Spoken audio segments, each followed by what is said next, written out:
Allez, je pense qu'on va pouvoir démarrer, si vous en êtes d'accord,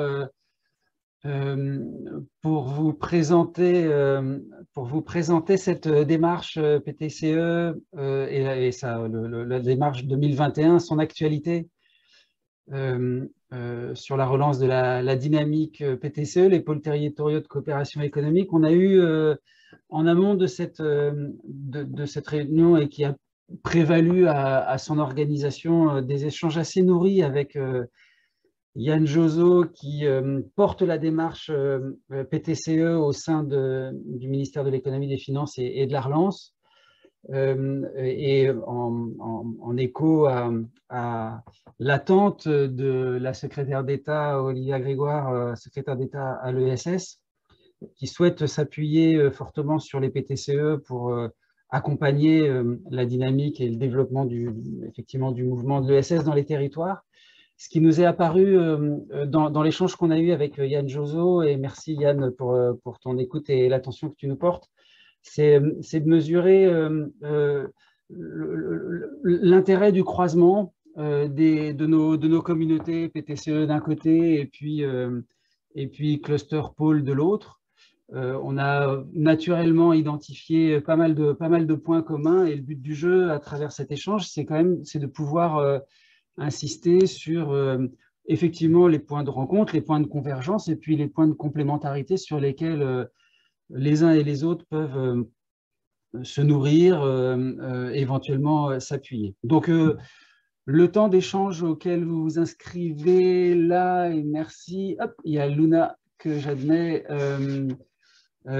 pour ce petit webinaire qui va durer une petite heure grand maximum. Le but du jeu, c'est pas de trop prendre sur votre pause déjeuner, c'est à la fois bien sûr de présenter la démarche saison 3 des PTCE à la communauté des clusters, des pôles que nous avons le plaisir de fédérer, à la fois pour vous inviter, cluster pôle, à vous y intéresser et à vous y associer. L'objectif, c'est qu'on puisse le faire de façon très concrète, à travers un exemple qui, comme on le fait d'habitude, montrera la corrélation cluster PTCE. Et là, merci Emmanuel Kaspersky de jouer ce rôle. Tu animes le cluster recycle OC ou OX, tu nous préciseras sur le textile circulaire en Occitanie. L'objectif, c'est évidemment d'amplifier cette implication et ce rapprochement des communautés entre les deux. Donc, en fait, l'idée, c'est d'avoir un temps d'échange qui se tiendra en 3 temps, si ça vous convient. Un premier temps où justement on essaiera de rentrer dans le très concret à travers le témoignage de Recycloc, Emmanuel Kaspersky, qui nous présentera évidemment son cluster, mais qui surtout fera la passerelle entre cluster et la démarche PTCE dans laquelle il s'est inscrite dans le cadre de cette saison 3. Yann Jozo, adjoint au chef du pôle économie sociale et solidaire auprès du ministère de l'économie, des finances et de la relance. Yann, hein, tu es là, je te laisserai présenter tout ça. Non seulement tu réagiras, mais ce sera peut-être intéressant qu'auprès de cette communauté, tu puisses dire quelles sont les composantes de cette saison 3, ce que tu appelles le bouquet de services qui se met en place en coopération avec la communauté des PTCE qui maintenant ont déjà un peu de bagage et qui sont tout disposés à partager leur expérience. Donc, moi, je trouve que là, c'est vraiment une dynamique super intéressante dans laquelle cette communauté de Cluster Pôle a des choses à bénéficier autant qu'à partager. Et puis, le but du jeu, c'est que les uns les autres, qui vous nous rejoignez petit à petit et qui vous intéressez à cette thématique, vous puissiez largement interagir avec nos deux intervenants. On est moins dans une démarche, si vous en êtes d'accord, de table ronde avec des intervenants et puis des gens qui écoutent, et plus autant que possible dans une démarche d'échange. Donc, évidemment, on se réservera un temps plus particulier de questions-réponses à la fin des propos, mais n'hésitez pas, soit par le chat, à solliciter la parole, soit à la prendre de façon directe. voilà, si ça vous convient, vous étiez quelques 63, 75, 5, pardon, inscrits ou intéressés, pas tous dispo au final, mais intéressés par le sujet. Si ça vous convient aussi tous, et donc sauf contre-ordre de votre part, on se propose d'enregistrer le webinaire pour qu'on puisse utiliser son replay et le faire vivre dans la communauté. Et donc, voilà, si ça vous convient, on démarre tout de suite. Alors, peut-être que on voulait démarrer de façon très concrète en s'appuyant sur les témoignages de Recycloc, du cluster Recycloc Textile en Occitanie. Peut-être juste avant, Yann, lancer, pour pouvoir planter un peu le décor, est-ce que tu peux prendre la main là, pour présenter la petite vidéo de la saison 3 des PTCE, et puis sur cette base-là, on te passera la parole, Emmanuel, pour que tu puisses présenter ce que tu fais. D'accord, merci. Bonjour à tous. Un petit spécial bisou à Sabine Verregen que j'ai pas vu depuis longtemps, mais c'est la connexion amiénoise, c'est pour ça que je me permets ce petit écart. Voilà. Donc je vais partager mon écran. Normalement, je mets l'audio. En fait, je vous branche sur un.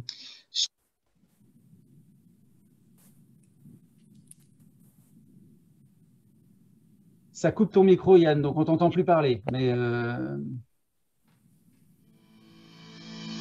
Un pôle territorial de coopération économique, qu'est-ce que c'est? Prenons une dirigeante d'association, un entrepreneur individuel, une chef d'entreprise, un gérant de coopérative, une élue locale, un chercheur et un citoyen qui se regroupent autour d'un objectif commun. Répondre ensemble à des besoins de leur territoire et développer des projets économiques, innovants et durables. Mais comment vont-ils s'y prendre? En créant un pôle territorial de coopération économique, qui leur permettra de faire ensemble ce qu'ils ne pourraient pas faire seuls. Concrètement, cela peut prendre la forme du coportage de nouvelles activités économiques dans lesquelles chaque acteur apporte son savoir-faire et ou d'une mutualisation de locaux, de salariés, de compétences. Un PTCE peut être créé à l'échelle d'un bassin de vie ou d'un département, que ce soit tout secteur confondu ou au service d'une filière d'activité. Et ça apporte quoi au territoire et à ses acteurs? Un PTCE permet la création d'activités et d'emplois durables et de qualité, contribue au développement du chiffre d'affaires de ses membres, change la manière dont les acteurs socio-économiques travaillent ensemble et concourt à l'attractivité du territoire via de nouveaux services à la population et aux entreprises. En bref, un PTCE, c'est un véritable allié pour le développement économique, social et environnemental de votre territoire.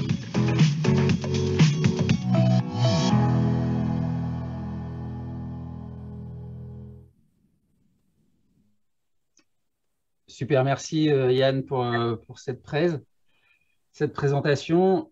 Très rapidement, il y a plein de mots-clés qui sont évoqués dans ce webinaire qui permettent de faire évidemment le rapprochement entre les dynamiques de cluster, de pôle et puis les PTCE.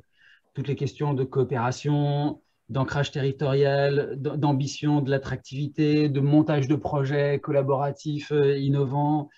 Tout ça, c'est d'arrière-pensée, de développement de l'emploi, d'apport au territoire sur cette dimension-là, me paraît évidemment des points communs entre les initiatives. Un reste de salade vraiment merdique pour 13 heures. Ouais. Alors Isabelle, il faut que tu coupes ton micro parce qu'on t'entend parler en même temps, mais il n'y a pas de problème. Par contre, il y a une dimension, moi, qui me paraît tout à fait intéressante et qui est un point de complémentarité sur lequel on pourrait discuter davantage, c'est la relation aux citoyens du territoire. Dans la communauté des clusters, on est très ouvert sur la coopération interentreprises pour aller chercher des marchés nouveaux sur lesquels se positionner ensemble, faire de l'innovation, nouveaux produits et avec des impacts qu'ils vont avoir sur le territoire. Ce n'est pas toujours des projets sur lesquels le citoyen local est associé, si ce n'est le citoyen de l'entreprise. Et peut-être que là-dessus, il y a un point sur lequel on peut essayer de discuter davantage pour montrer cette implication peut-être plus forte que la plupart des PTCE ont, ou tous les PTCE ont par rapport à certains clusters, et qui pourrait intéresser largement la communauté des clusters. Voilà, ça c'était une remarque très courte faite à partir de la vidéo que tu viens de diffuser, Yann. Peut-être que je te laisserai réagir, Yann, bien volontiers, après coup, si tu veux bien, mais peut-être pour rentrer dans le vif du sujet, est-ce que, Emmanuel, tu es l'animateur du tout jeune cluster Recycle Textile, pardon. Recycloc Textile, oui. Recycloc Textile, qui est un cluster de textile, mais très orienté sur le recyclage dans la région Occitanie. Tout jeune cluster parce qu'il a un an et 2 ans, non Non, même pas. Le cluster est né le 16 avril dernier, hein, mais il résulte d'une démarche de co-création et de réflexion, d'études de 2 ans, hein, au préalable. En fait, la première réunion des acteurs date du 16 avril 2019 et jour pour jour, 2 ans plus tard, le cluster a vu le jour. Il y a quand même eu un processus de co-création qui a été relativement long. Je peux y revenir après. Ouais, très bien. Bah, est-ce que tu peux, nous présenter Recycloc Bien sûr. en quelques mots? C'est toujours intéressant de savoir comment. Enfin, moi, en tout cas, je trouve ça très intéressant de constater aussi qu'on continue à émerger, on continue à voir émerger des nouveaux clusters. Ça, c'est toujours intéressant de l'observer et de voir aussi comment vous fonctionnez. En faisant assez court, hein, ce qui va nous intéresser surtout derrière, c'est que tu nous expliques quelles sont tes motivations à t'être inscrit dans cette saison 3 des PTCE et ce que tu viens y chercher en tant que cluster. Et puis derrière aussi, donner ta vision, si tu nous aides un peu à prendre un peu de hauteur, nous donner ta vision de cette complémentarité pour que, côté communauté cluster pôle, on puisse un peu bien comprendre les liaisons à faire. Je te laisse t'exprimer, je coupe mon micro.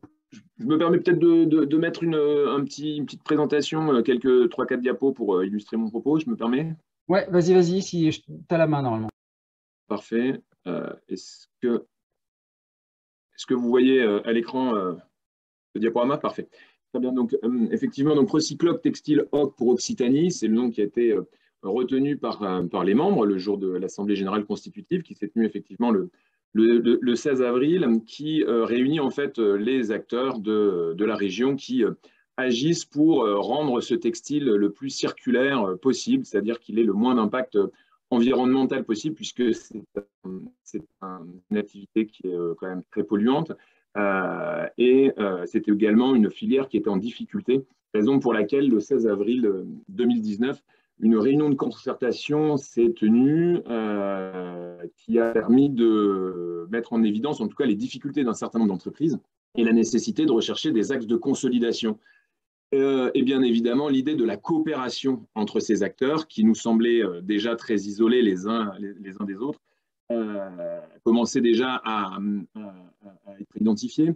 Donc le 16 avril, pour voir un petit peu, ça me semble intéressant de présenter un peu la genèse, le 16 avril, il a été décidé par ces acteurs de tout simplement engager une étude pour identifier les pistes de consolidation de ce secteur.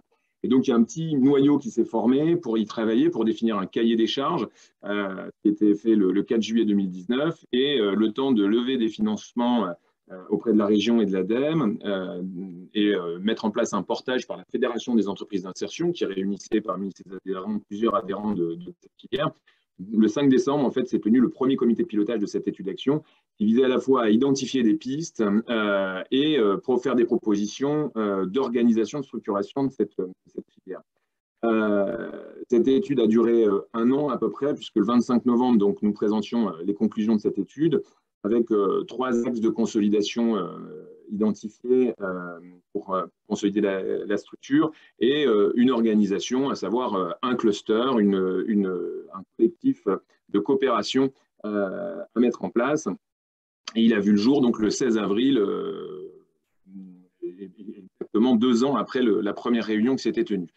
Ce cluster, donc, il a clairement pour objet social de soutenir le secteur. Comment? En essayant de développer des activités nouvelles pour les adhérents, surtout, on le verra, développer en fait des activités de recyclage du textile, puisqu'il faut savoir qu'aujourd'hui, il y a une grosse problématique sur ce secteur qui vient du fait que la moitié des textiles qui sont collectés ne sont pas valorisés ou très peu valorisés et les textiles qui sont réemployables sont malheureusement d'une qualité décroissante et donc il est absolument nécessaire de trouver des solutions de recyclage des textiles qui ne sont pas réemployables. C'est un enjeu majeur pour la filière et c'est un enjeu aussi majeur pour l'environnement puisque bon nombre de ces textiles étaient jusqu'à présent incinérés. Mais globalement, donc, l'objet de notre cluster est assez proche de ce qu'on retrouve dans beaucoup de clusters, de fonds de clusters d'ailleurs, qui est de développer l'économie de nos adhérents, sensibiliser bien sûr les acteurs du territoire sur cette économie textile circulaire et impulser des actions de coopération entre les membres. Pour ça, on va pouvoir, et le cluster se réserve la possibilité de développer des actions d'animation, de mutualisation, de commercialisation, de formation, etc. Donc avec quand même un spectre très large, avec la possibilité de tout mettre en place dès lors que cela répond à un besoin commun ou individuel de nos adhérents.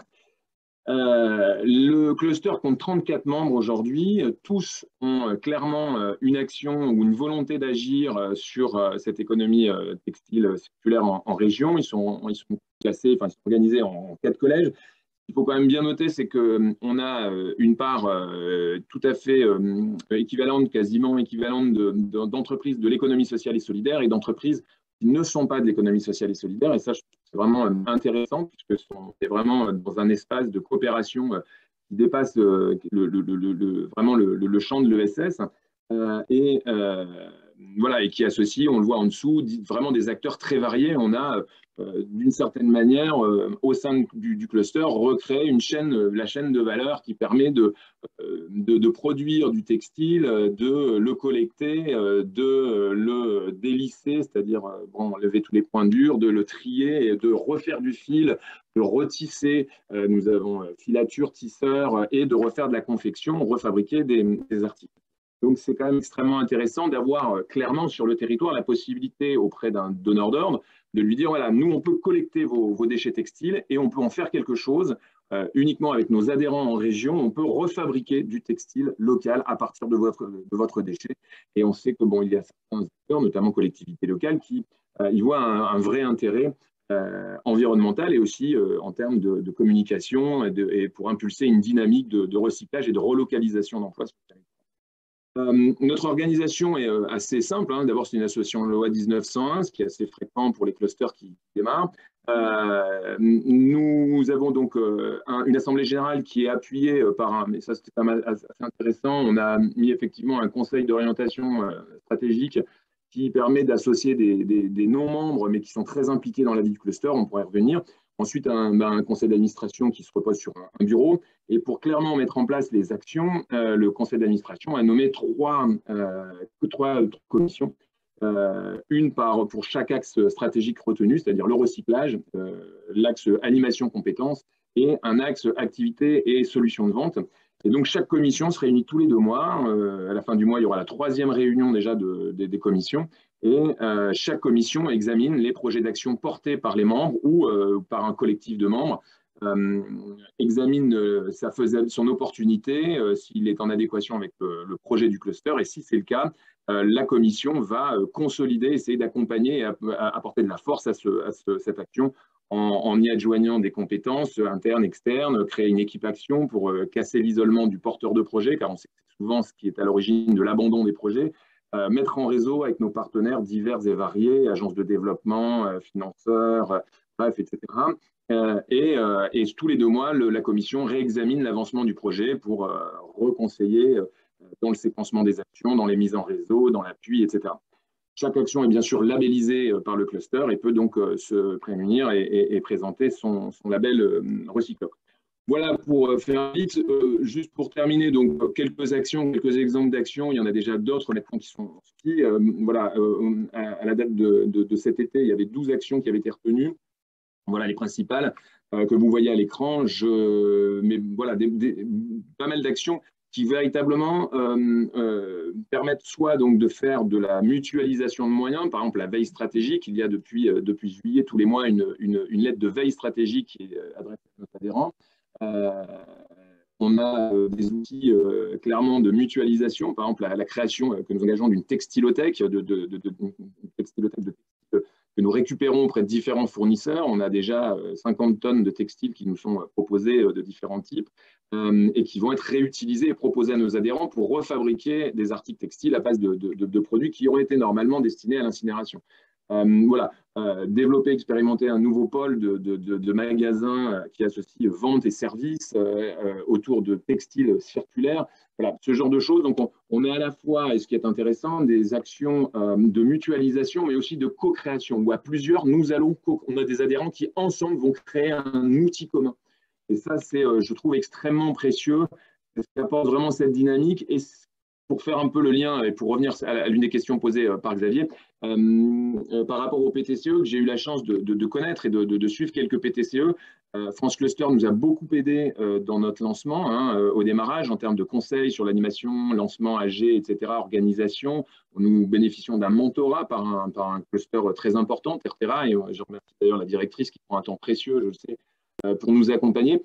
Mais j'ai pu aussi essayer de m'inspirer de ce qui était fait par les PTCE. Et ces PTCE, il y a quand même une chose qui est extrêmement forte, me semble-t-il, c'est effectivement l'attachement au territoire, la volonté de travailler avec le territoire, donc agir sur, par exemple, les citoyens. Le troisième axe, c'est sensibiliser les professionnels, les citoyens à cette économie textile circulaire. C'est véritablement avoir conscience que nous devons agir sur notre territoire.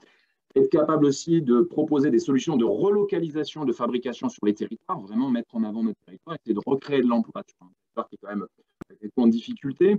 Voilà. Et donc, ça là-dessus, et puis cette mutualisation, cette co-création, cette façon de créer ensemble un projet qui relève beaucoup de l'ESS, en fait.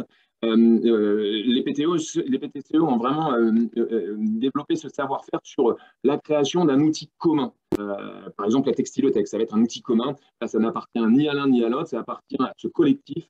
Et c'est ce qui forge, je pense, cette identité du collectif. Voilà, donc voilà un petit peu la spécificité du cluster. Et c'est vrai que nous avons souhaité rentrer dans cette dynamique de PTCE pour effectivement profiter de ce réseau et de cette démarche, de ce savoir-faire aussi de développement local. Il y a effectivement pour nous un intérêt de rentrer de bénéficier d'un nouveau réseau, une nouvelle méthodologie. De nous ouvrir à de nouveaux partenariats, clairement. Il y a des partenaires importants qui peuvent vraiment nous aider dans le développement.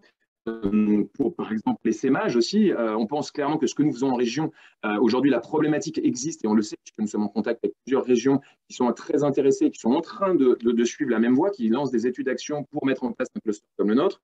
Et nous pensons que les PTCE et le réseau PTCE peut être un vrai outil support pour mettre en œuvre la même chose sur d'autres territoires, parce que nous serons plus forts en Occitanie si dans d'autres régions, rejoignent cette dynamique. Et si nous créons ensemble, par exemple, une textilothèque nationale, il y aura des enjeux très importants. Là, la semaine dernière, j'étais sollicité par une entreprise normande qui relocalise le lin et qui ne sait pas comment faire pour recycler et refaire du fil. Eh bien, voilà, on a déjà travaillé là-dessus.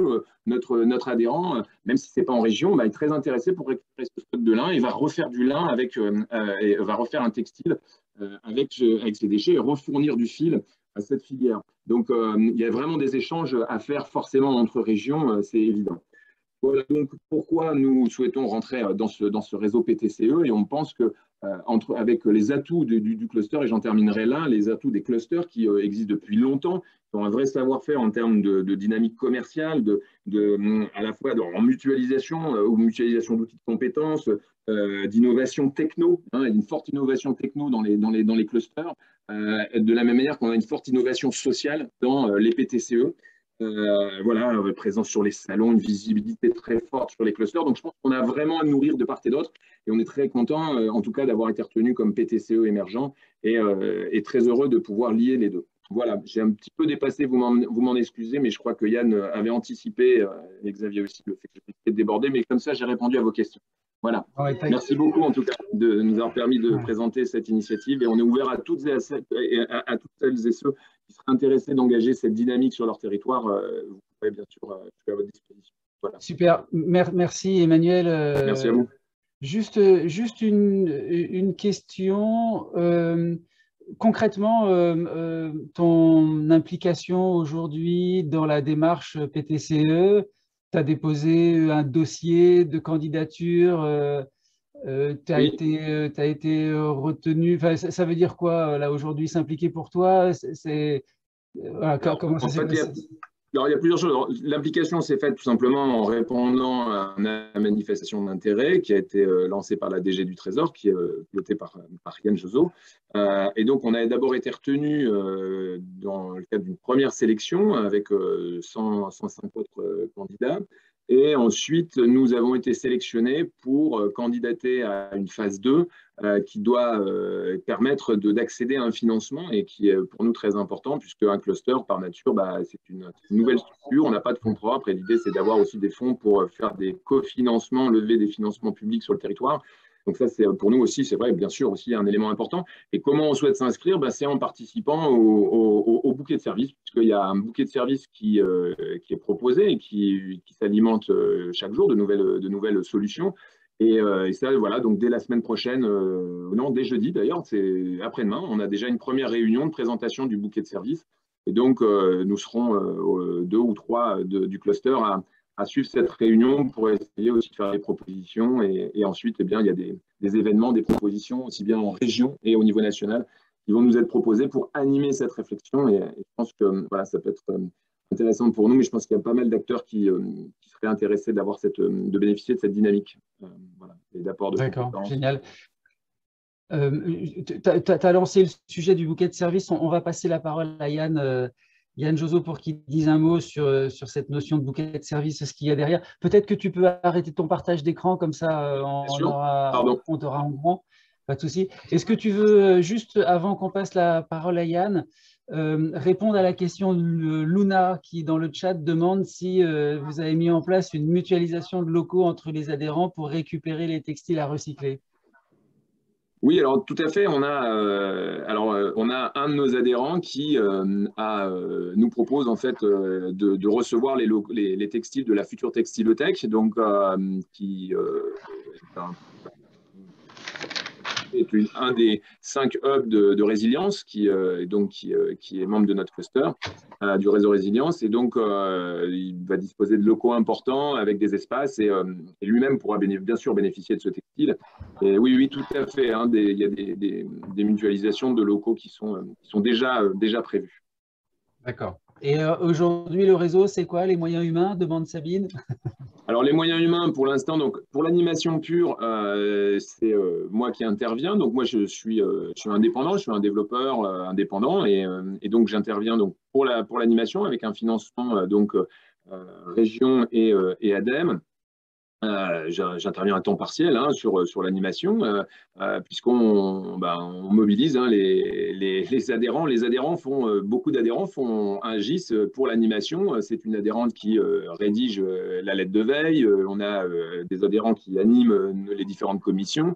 Moi, je suis vraiment dans un rôle de passeur, d'animateur, mais les adhérents interagissent. Et le principe de notre organisation, c'est quoi? C'est de développer des actions, clairement. Nous avons dans le cluster, on a deux personnes surtout qui sont très impliquées dans l'animation, dans le cœur de l'animation, qui sont des consultants indépendants qui interviennent pour des entreprises textiles et qui vont intervenir pour nous en tant que consultants sur des projets que nous développons. Et le principe, c'est voilà, le cluster leur donne un peu d'activité et en complément, eh bien, ils participent un peu plus activement que d'autres adhérents à l'animation et m'appuient dans l'animation de ce cluster. Voilà.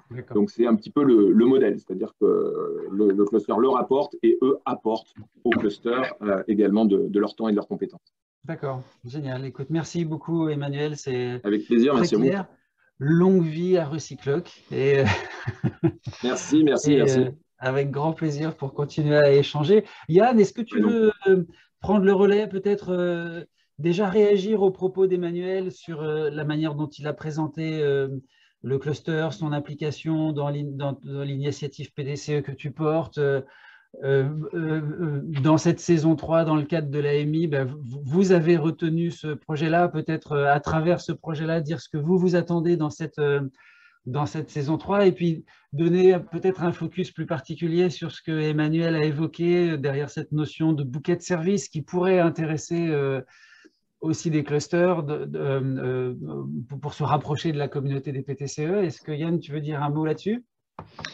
Alors bonjour, merci de l'invitation Xavier. Alors le problème que j'ai évidemment, c'est que tout le monde est toujours très bavard dans le monde de l'économie sociale et solidaire et je m'attendais que dans les clusters vous soyez plus efficace, mais je vois bien que Emmanuel est encore plus bavard que moi, c'est une catastrophe. Donc on va essayer de trouver un peu de temps pour… voilà, il sourit, c'est bien. Donc voilà, moi je m'appelle Yann Jozo, je travaille au ministère de l'économie et des finances au pôle économie sociale et solidaire, donc à Bercy. Je suis en charge de la relance des PTCE depuis quelques mois. En gros, les PTCE, ça date d'il y a un peu plus de 10 ans. Ça avait été lancé par des acteurs initialement de l'insertion par l'activité économique, donc avec plutôt des acteurs de l'ESS qui avaient une dimension business et qui se disaient que ils avaient très certainement une responsabilité on veut dire sociétale, on disait pas ça comme ça à l'époque, mais enfin voilà, les gens étaient très liés à quelle était l'emprise qu'ils avaient sur leur territoire et que du coup, ils se posaient beaucoup la question de comment est-ce qu'ils peuvent apporter du mieux vivre sur leur territoire et avec leurs copains, et pas seulement leurs copains, mais l'ensemble des acteurs du territoire. Et donc, du coup, ce concept de PTCE est sorti il y a un peu plus de 10 ans.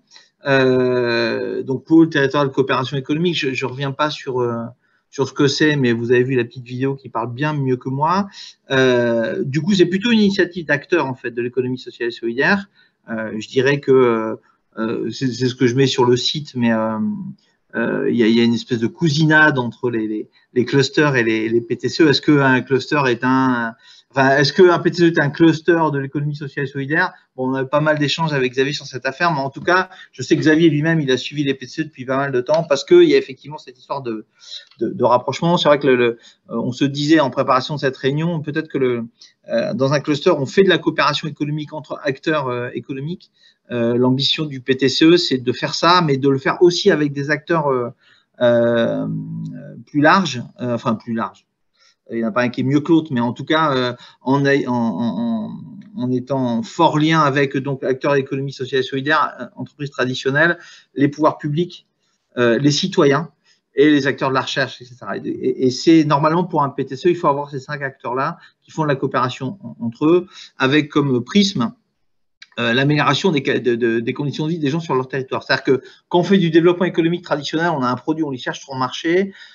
Quand on regarde un PTCE, on a un territoire qui a des besoins où vivent des gens. Voilà, donc c'est pour ça que la bonne maille pour nous, c'est des lieux de vie. Hein. Donc un pays, c'est pas mal. D'ailleurs, on s'est fixé comme objectif d'en créer 300 parce qu'il y a 300 pays en France. Donc voilà, c'est un peu l'idée. Et donc notre truc, c'est comment les gens vivent sur leur territoire, quels sont leurs besoins et comment est-ce qu'on y apporte des réponses socio-économiques en essayant de faire coopérer ensemble les 5 familles d'acteurs que je vous ai cités. Alors, il se trouve que ça, c'était un modèle de concept qui est sorti il y a une dizaine d'années, qui est arrivé à des preuves de concept qu'on a aujourd'hui, qu'on n'avait pas il y a quelques temps quand même. Donc, ça veut dire que le concept, il fonctionne. Alors après, il n'y en a pas eu 50 000, hein, puisque on le dit, il y a, on va dire, entre 30 et 50 PTCE actifs, mais parce que la coopération, c'est pas quelque chose de simple, en fait. Dîner, ça prend du temps. Et on voit bien que les PTCE les plus opérationnels, c'est les plus anciens, en fait. Parce que la question de la coopération sur un territoire, ça se construit, ça se décrète pas. Et que quand vous avez une volonté de faire de la coopération hyper large comme ça, ben, ça nécessite de labourer, de prendre du temps, d'écouter, de revenir en arrière, d'engager les gens, etc. Donc, il y en a quand même quelques-uns qui ont bien réussi. Et que, du coup, l'État, voyant ça dans les années 2013-2014, a trouvé que c'était un bon concept, donc ils ont sorti un premier appel à projet à l'époque pour financer l'émergence de quelques PTCE, a repris le concept dans la loi de l'ESS de 2014, donc vous voyez c'est quelque chose qui était, voilà, ça avait de la traction politique en tout cas, et a refait un appel à projet en 2016. Alors l'appel à projet en 2016, il y a eu la particularité du coup de financer à la fois des PTCE existants, parce qu'il y avait une petite antériorité, et aussi des PTCE émergents. Donc pour dire on va financer la mise en place de nouvelles PTCE. Et puis, en fait, sur ces PTCE émergents, le constat a été fait quelques années après que c'est pas parce que vous donnez de l'argent que vous réussissez en fait. Et qu'à l'époque, l'essentiel des PTCE émergents qui ont été financés n'ont pas tenu la route, en fait, ne sont pas allés au bout du process. Tout simplement parce que, du coup, c'est notre analyse aujourd'hui, c'est que c'est pas parce que vous donnez de l'argent à quelqu'un que, même si le concept est formidable, qu'il s'en sort. Et que, du coup, c'est un peu ça, l'idée du bouquet de services, c'est que ce que nous n'avions pas il y a quelques années, on l'a maintenant, c'est-à-dire une preuve de concept, et que les entrepreneurs des PTCE sont des gens qui croient fort en leur modèle et qui s'engagent en fait à filer un coup de main aux autres qui ont envie de s'engager sur cette voie. Et du coup, c'est ça le bouquet de services. C'est-à-dire que vous ne retrouverez pas dans le bouquet de services un webinaire ou des formations sur qu'est-ce que c'est que le circuit court alimentaire ou comment faire du recyclage sur mon territoire. Ça, il y en a plein d'acteurs qui le font. Les acteurs du PTCE, dans le cas du bouquet de services, ils vont vous dire bah tiens, moi, je suis un dirigeant de PTCE et comment est-ce que j'ai fait pour appréhender la question des filières pour le développement de mon PTCE. Quelle que soit la filière, ça n'a pas trop d'importance. Parce que des ressources, ça existe à droite, à gauche, mais maintenant, sur comment est-ce que ces gens-là ont fait pour s'en sortir, c'est ça le bouquet de services.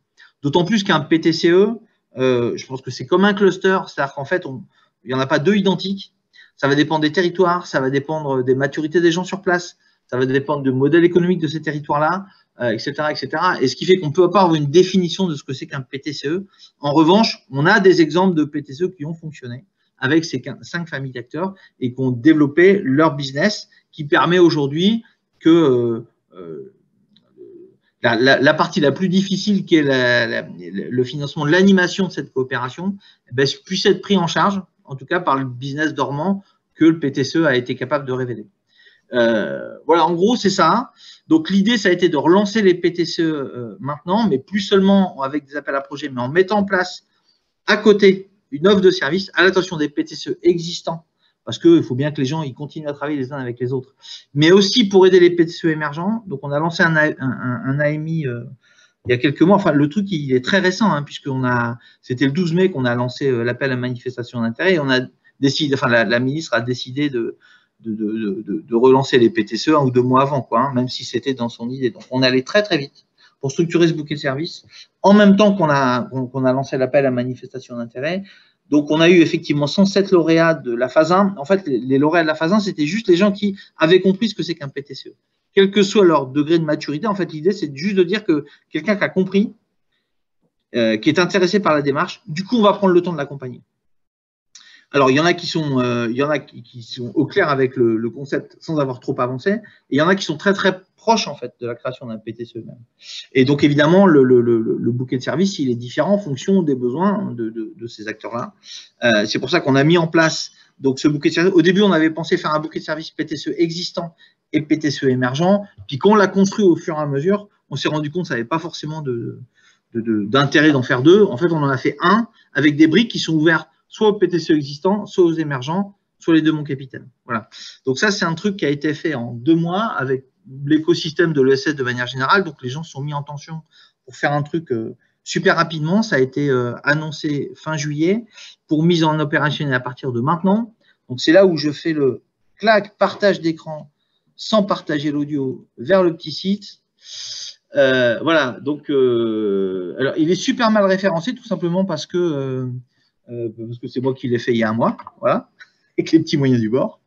Que vous y trouverez l'adresse ici, donc vous avez l'essentiel, on recentre tout sur ce site-là, hein, donc c'est ptce-saison3.fr. Qu'est-ce qu'il faut retenir dedans si vous avez 2 minutes, hormis que le site est super beau, parce que je trouve que c'est moi qui l'ai fait, j'ai très, très bien travaillé. Hormis ça, vous y trouverez en fait les différents... je descends un petit peu, mais je vous donnais les phases clés. Hein, donc, le premier appel à projet en 2013, le second, l'inscription à la loi en 2014, un deuxième appel en 2016 et puis on ressent en 2021. Parce qu'en réalité, il y a eu un trou. Hein. C'est-à-dire que l'État n'a pas forcément soutenu les PTCE ces dernières années. Et aujourd'hui, quand il se relance, l'engagement qui a été pris par l'État, c'est de dire on se réinstalle, mais on ne fait pas juste un appel à projet ou un appel à manifestation d'intérêt. On y affecte des... Oui. Pardon, c'est mes collègues qui me dérangent. On y affecte des moyens de façon pérenne et c'est la décision qui a été prise, c'est-à-dire d'y affecter 2,5 millions d'euros par an.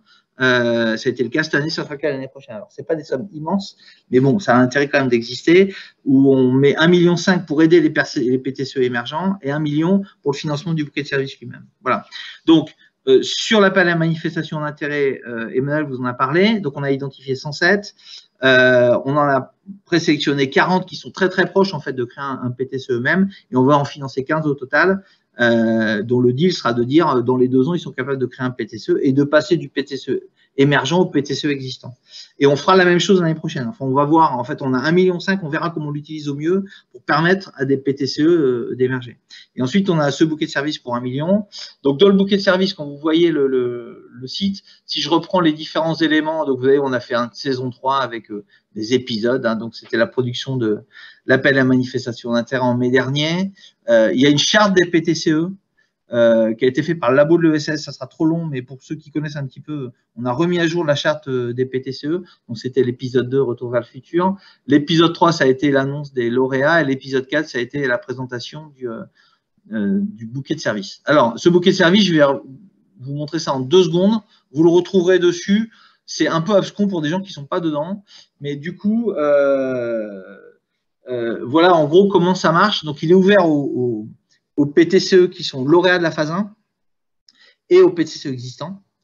Donc, en gros, on fera une présentation de ce bouquet de services le 23. C'est ce dont parlait Emmanuel tout à l'heure. Donc, c'est une présentation générique de l'ensemble du bouquet de services. Ensuite, on fera des présentations régionales. Et plutôt, on lance des dynamiques régionales, puisque ça, c'est l'objet du deuxième truc, c'est-à-dire premier contact de proximité. Notre idée, c'est bien de créer des dynamiques régionales autour du lancement des PTCE, en s'appuyant à la fois sur les PTCE qui existent et ceux qui ont postulé. Donc, on a un écosystème qu'on est en train de structurer région par région, qui s'appuiera essentiellement sur les CRES, les chambres régionales de l'économie sociale et solidaire, avec lesquelles on est en partenariat pour développer ces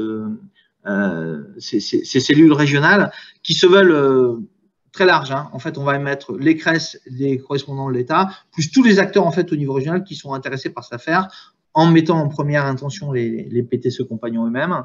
Et ensuite, dans ce bouquet de services, on a décidé pour les 107 lauréats de leur identifier une personne, en fait. On a appelé ça « Donne-moi la main et prends la mienne ».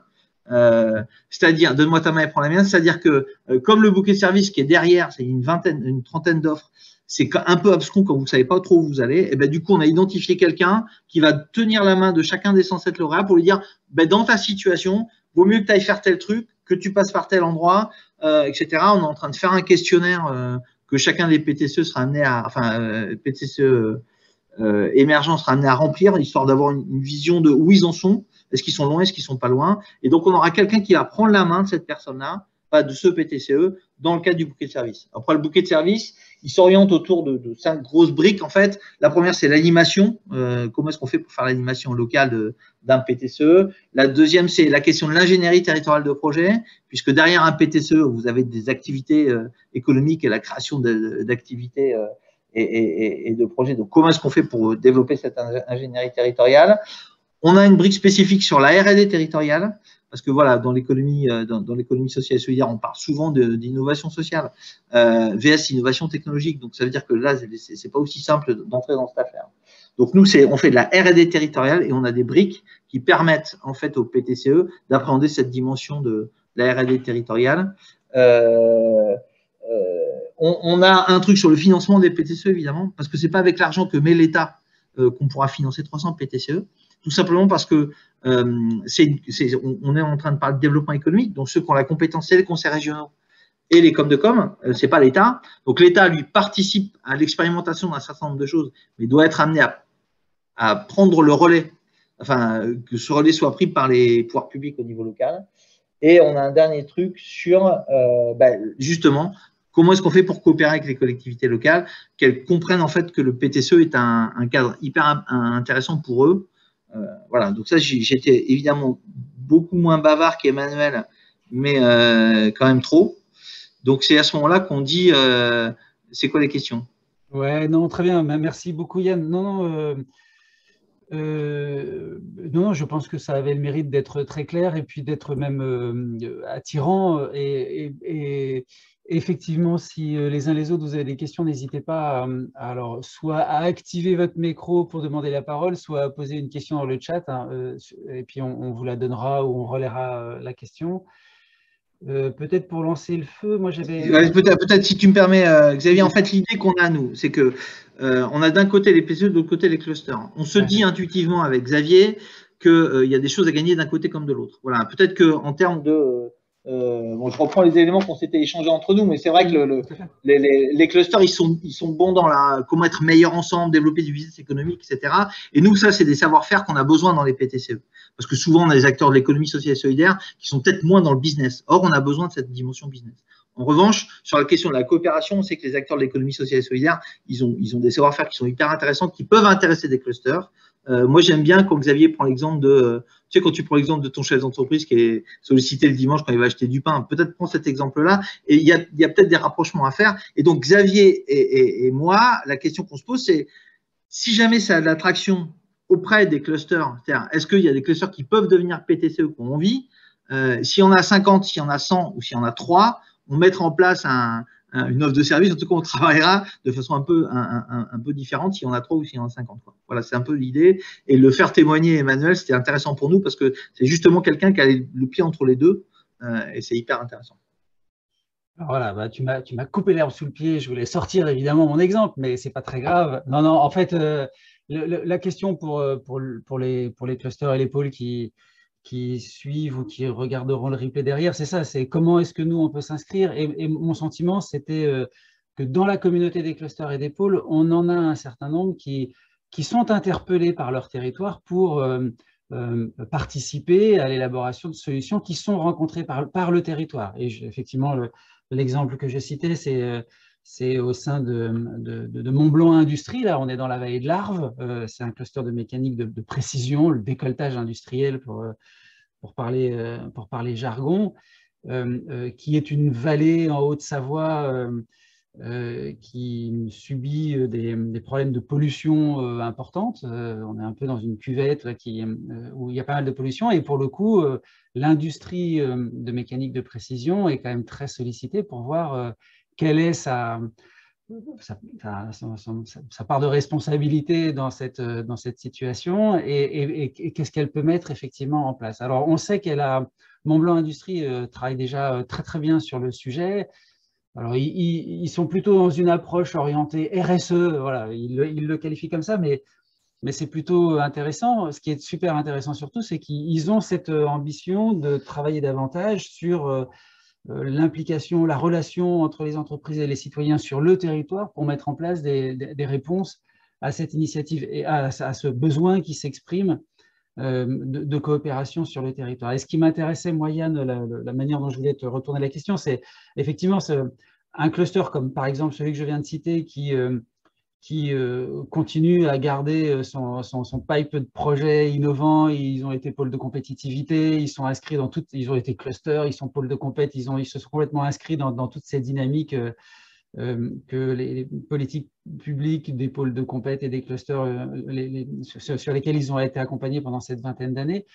Ce qui m'intéresse, c'est que là, cette saison 3 PTCE peut offrir à un cluster comme celui-là une jambe supplémentaire, une brique supplémentaire d'action à développer. Et donc, est-ce que sur cette brique-là, il peut s'adresser à toi, il peut s'adresser à ce bouquet de services pour justement pouvoir être accompagné dans l'activation de cette brique supplémentaire, de cette jambe supplémentaire dans son offre de service auprès de ses membres et de son territoire, quoi.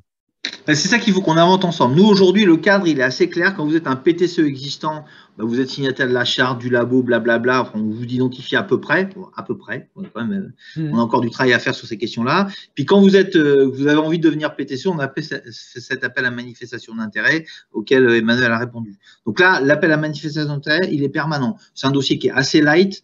C'est 10 pages maximum, pas d'annexe. Donc vous voyez, c'est juste, encore une fois, nous, l'idée, c'est de voir si vous avez compris le concept et si vous avez envie d'y aller.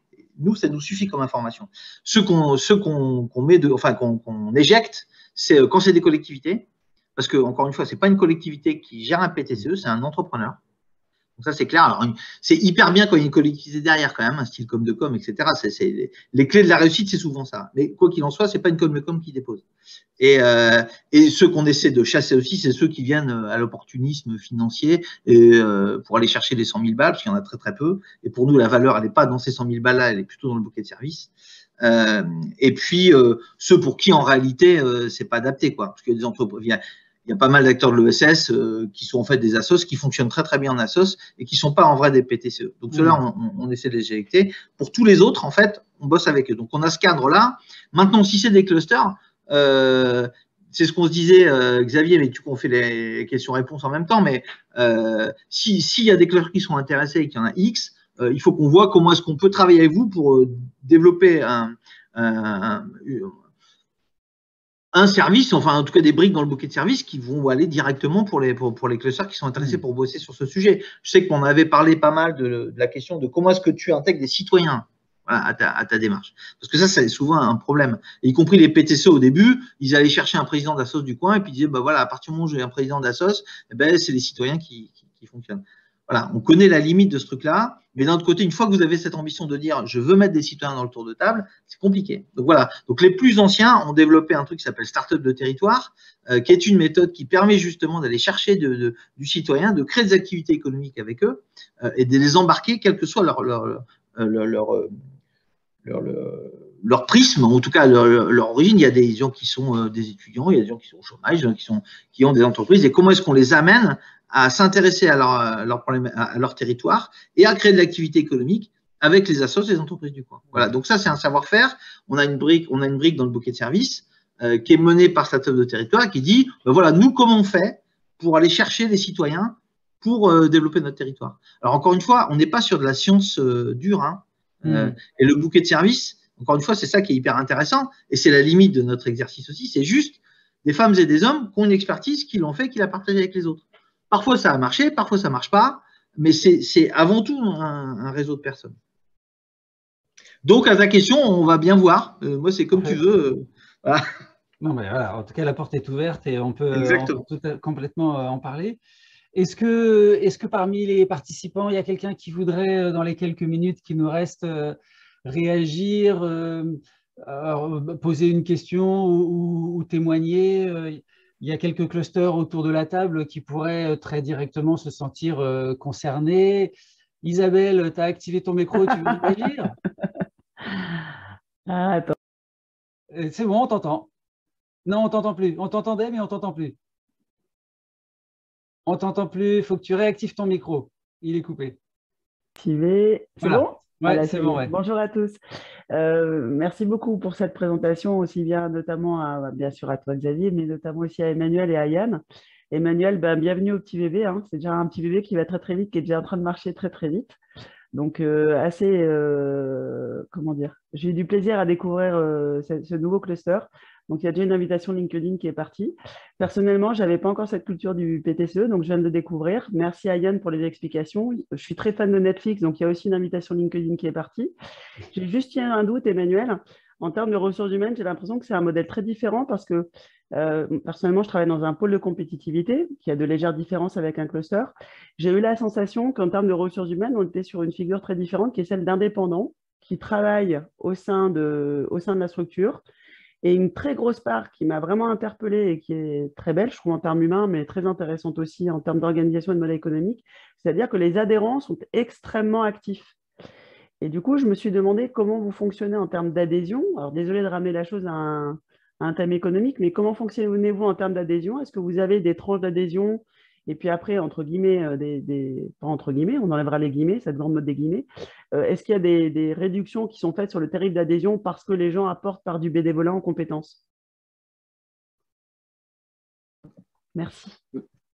Oui, bonjour Isabelle. Non, il n'y a pas de distinction en termes de cotisation. En fait, cette implication, d'abord, elle est variable. Hein. Tout le monde n'a pas la possibilité de s'impliquer fortement. On a quand même un taux de participation. Tous les adhérents participent au moins à une commission. Donc ça, c'est quand même important, qui se réunit quand même tous les 2 mois. C'est pas rien. Il y a quand même 18 administrateurs sur 34. Donc, il a été fait le choix d'avoir quand même un conseil d'administration assez large. Donc, il y a quand même une implication générale qui est forte et ça, c'est très satisfaisant. Après, il y a deux éléments. C'est un, d'abord, qu'on part vraiment des actions proposées par les adhérents eux-mêmes. Et donc, les adhérents se saisissent eux-mêmes, font une proposition et emmènent avec eux, on essaye de former ce qu'on appelle des équipes actions. Donc, un porteur de projet a une idée, on essaye de voir dans quelle mesure on peut en faire un projet collectif. Et donc, il va y avoir une équipe action qui va se réunir. Et donc, en parallèle des commissions, on réunit et on anime une vie de cette équipe action qui se réunit en parallèle par petits groupes de 2, 3, 4, voire 5 personnes. Donc, ça donne de l'implication également. Et ensuite, il y a un troisième niveau, c'est effectivement quelques personnes pour l'instant. Il y en a 2 qui sont très impliquées. Il y en a une troisième qui vient de nous rejoindre et qui risque d'être également dans cette veine-là, qui sont des personnes qui interviennent déjà pour une structure dans le textile, qui ont du temps, qui sont des indépendants et qui ont envie, ce que j'expliquais tout à l'heure, de travailler pour des projets du cluster. Et en échange de quoi, et c'est un deal qui est très clair, qui est transparent avec le bureau de conseil d'administration, c'est en parallèle apporter du temps bénévolement à cette animation collective. Voilà. Et donc, chacun va avoir un petit peu un terrain de jeu qui va lui être un peu réservé.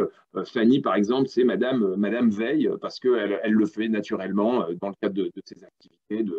Elle a cette info, on l'a réorientée un peu sur vraiment les attentes de nos adhérents, mais elle a pris ça en charge complètement et c'est quelque chose qu'elle fait bénévolement en tant qu'adhérente du cluster. Voilà, donc on a une autre consultante, Caroline, qui est Madame Économie Circulaire. C'est elle qui pilote ce projet de Textilotech qui est bien porté par le cluster. C'est un projet qui est présenté, les demandes de financement sont présentées par le cluster en lui-même, mais elle appartient à un tiers-lieu textile et c'est Madame Économie Circulaire Textile de ce tiers-lieu.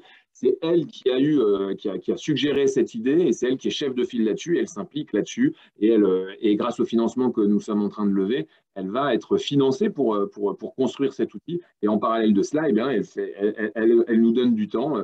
Par exemple, lundi, elle vient, on a une journée de travail lundi avec elle et Fanny pour finaliser la rédaction du dossier qui est demandé pour l'AMI PTCE. Voilà, je suis très transparent.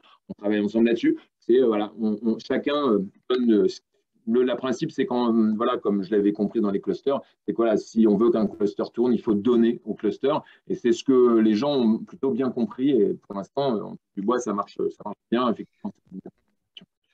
Super. Désolé, j'étais un peu long. Hein. Je sais que je suis un mauvais intervenant parce que ce sont des questions intéressantes et j'essaie de passer les éléments. Pardon, Yann, désolé. C'est très bien. Pardon, Xavier. Non, pas de souci. Bon, non, mais écoute, en fait, c'est intéressant. Hein, c'est aussi le fonctionnement de ces clusters émergents. Par rapport à Tectera, pôle de compétitivité, où vous êtes plutôt dans une logique d'accompagnement par le pôle auprès des entreprises et vous avez beaucoup de consommateurs des services que Tectera apporte. On est dans ce fonctionnement un peu différent, mais après, il y a un balancier. Il faut accompagner ces différents mouvements, c'est très bien. Voilà, en fait, non, savoir s'il y avait d'autres questions. Je sais qu'il y a autour de la table des gens qui pourraient se sentir très, très concernés. Alors, j'espère que je ne vous te mets pas mal à l'aise. Anne-Gaëlle Clos, par exemple, sur le cluster MAD, Mobilité Active Durable, c'est un cluster qui est assez récent aussi, qui concerne le sujet du vélo en ville. Je sais que le cluster associe beaucoup les associations de citoyens, pratiquants du vélo en ville. Enfin, donc, pour le coup, tu pourrais te sentir très concerné par cette démarche-là. Et comment tu réagis? Pardon, je te prends un peu au dépourvu, je suis désolé, tu n'avais peut-être pas l'intention. Mais un petit peu, mais c'est vrai que nous, on est toujours dans une recherche. Effectivement, je me retrouve beaucoup dans ce qui a été présenté, notamment auprès du cluster textile, parce qu'on a à peu près le même type de fonctionnement. Pareil, on demande une grosse implication de nos adhérents. On a beaucoup de projets qui co-construisent la filière de projets structurants. Et on associe effectivement pas mal de partenaires, notamment des associations d'usagers de la bicyclette, des partenaires et autres associations. Et la métropole de Lyon. Ouais. Donc, on est déjà complètement dans cette démarche. Après, j'avoue qu'il faut que j'arrive à me projeter un petit peu sur la manière de me saisir de ces outils, sachant que moi, ma difficulté majeure actuellement, c'est effectivement de trouver des ressources humaines pour gérer ce que ça génère en fait en termes d'attente, d'interaction, de suivi, de co-construction, etc. C'est vrai que c'est des temps qui sont longs. Et voilà. Non, mais très bien. C'est pas évident. On est dans une. Alors, nous, on a de la chance. On est dans une explosion du vélo. Ça part dans tous les sens. Ouais. Et voilà. Non, mais c'est une initiative super que vous portez et c'est de la même manière un cluster qui s'envole là, en ce moment. C'est très, très intéressant. Hein. Bravo pour tout ce que vous faites. Mais je pense que sans doute dans ce fameux bouquet de services évoqué par Yann et dans ce rapprochement avec cette communauté de PTCE, le cluster MAD aurait matière à trouver quelques réponses. Donc, avec grand plaisir, si tu le souhaites, pour qu'on en parle, si ton agenda te le permet, bien sûr. Bon, écoutez, il est 13h06. Sauf si quelqu'un a envie de prendre la parole, je vous propose, pour conclure cet échange, sinon je vous propose de conclure ce temps d'échange sur le thème relations PTCE, cluster, notamment dans le cadre de cette saison 3. Il y a matière à développer des choses. On voudrait vraiment le faire et mobiliser cette communauté de clusters pour les rapprocher. On a aussi, juste pour la petite anecdote, dans la communauté des clusters adhérents de France Cluster, quelques PTCE. Et donc, voilà, c'est pour montrer que cette passerelle, elle existe déjà. Le but du jeu, ce n'est pas une invitation, mais c'est surtout pour dire qu'il y a matière à faire des choses. Donc voilà, ces passerelles, on les identifie assez bien, on les sent assez bien. Le but du jeu, c'est que maintenant, les passerelles elles soient prises pour que les gens se rencontrent et partagent ces expériences-là. Donc, ce petit temps d'échange n'était qu'un point de départ vers ce que pourrait être cette aventure-là. Et donc, on va essayer de faire vivre le replay de ce temps de rencontre, cette petite visio pour mobiliser davantage de clusters autour de ça. Et puis, écoute, Yann, on relaiera avec grand plaisir les étapes suivantes dans cette fameuse saison 3 Netflixienne, je ne sais pas comment l'appeler, pour alimenter ces réflexions, si ça vous convient. Merci à tous d'avoir participé à cet échange. Yann, Emmanuel, un grand merci pour alors Yann, la prise de contact, l'intérêt porté par la communauté.